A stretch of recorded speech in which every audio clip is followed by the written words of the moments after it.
Today we are going to talk about what's the best beginner bike. And the right question to ask is best beginner bike for who and for what?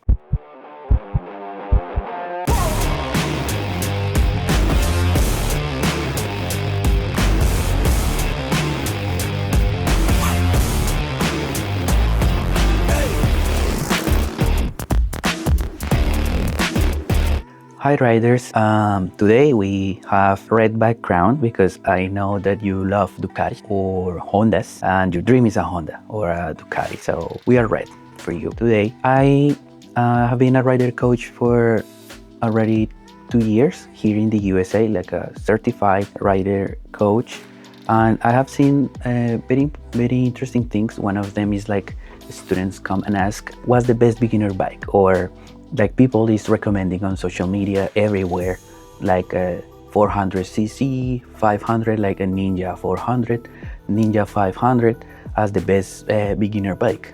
But is that for real the best beginner bike, or something like that? Or some people more conservative, they would say Yamaha R3 or similar. But the right question to ask is for who and for what? So what if you just want to ride on motocross bikes, right? That wouldn't be your best beginner bike. Or what if you love Harley Davidson style motorcycles? So would that be like a right beginner bike for you?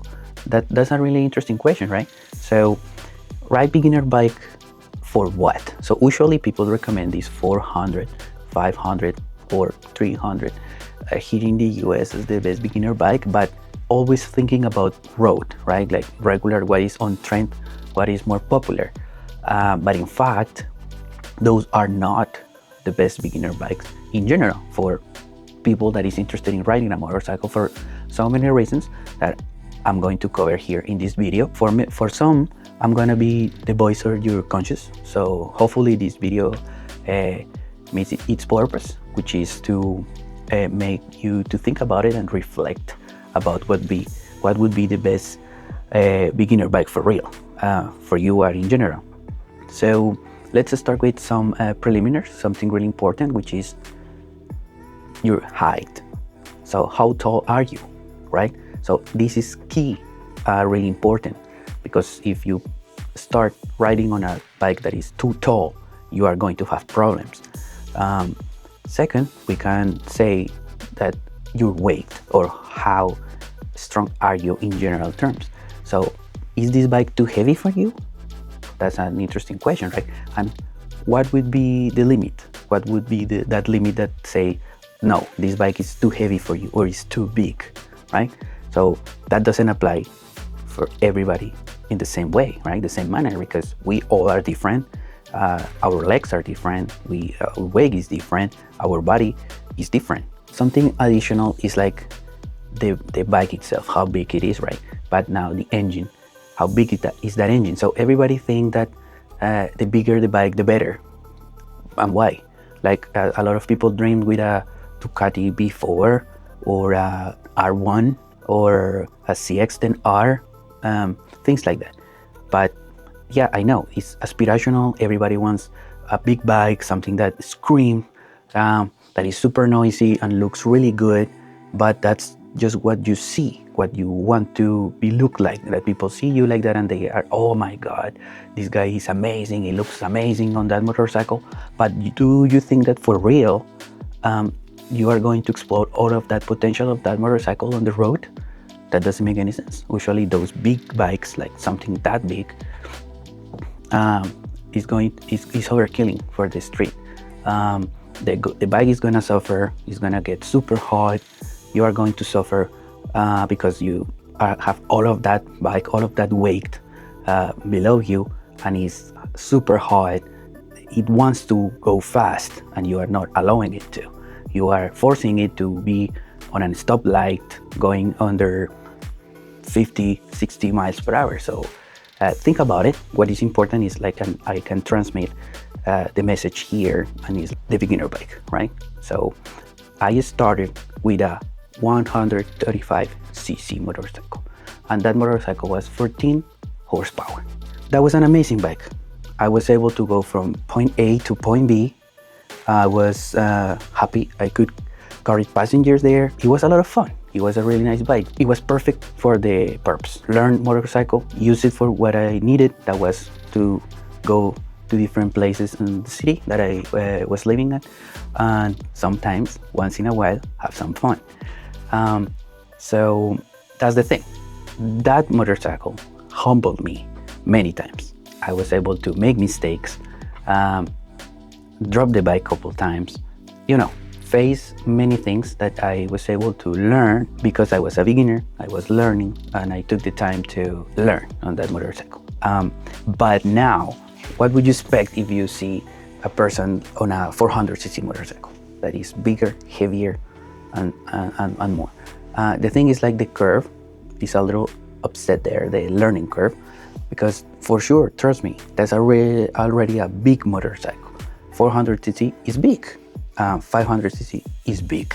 Even if it's two-cylinder, people want to justify that those bikes are fine because they compare it with a super big bike like MT-09, CX-10R, that kind of big, huge bikes, 3-4 cylinder, 800, 1000cc. But that's the thing. So why we decided to start our journey on big motorcycles in general, right? We need to learn many things.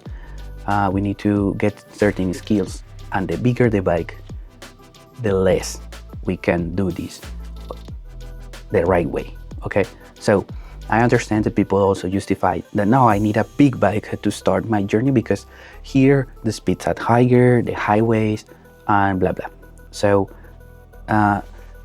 same thing, like a 200cc is already capable of reaching highway speeds, and that's okay. But the thing is, like, usually you are too new to go to the highway and do highway speeds at the beginning. So that's the thing, you are not going to go there at the beginning. So why do you have to worry about it? So yes, you are going to say, no, what if I get this motorcycle, this 200cc, 250, and then I feel that it's too small? And that's the other mistake. It's small for what? Because with a 200cc, as I said, you can reach highway speeds, and you are okay. If you are aiming to go for 100 miles, 120, which are not the regular, like legal speed anywhere, that's the thing. Like, people always think that the bigger the bike, the better, but the better for what? If you want to go crazy fast, the road is not the right place to do that, right? So maybe you are thinking about that maybe a little wrong.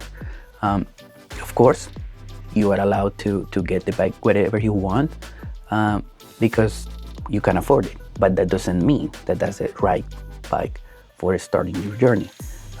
So in the end, it's up to you, the bike that you get, and what you are going to aim for. As long as you can afford it, you can buy it, but maybe think about it. Maybe the bike is too big, or maybe you need to invest some time learning, practicing before aiming for a bigger bike. Remember that if you don't allow yourself to learn the basic skills, like medium skills or advanced skills, you are going to get humbled really bad.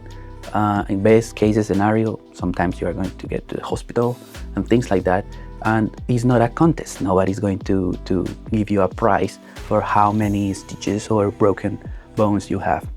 So, or how many times you have fallen or skied or things like that. So remember that you have just one life, and bikes are dangerous. You can get a new helmet, you can get a pair of boots, another jacket, right? You cannot get another arm, another leg, or another head.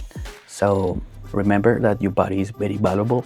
So appreciate it. Think about your actions twice, 3 times or more. And one big action is buying the proper motorcycle for you. So the smaller the bike, the better. So my personal recommendation is keep in mind that you are tall enough for that motorcycle. So the bike is not that heavy. It's not that big, that engine. If it has ABS, much better. If it has certain electronics, much better. but concentrate on that. What is for real important. Don't think about my friends, what are going to say. All of them are on 600, 800, 1000 cc's.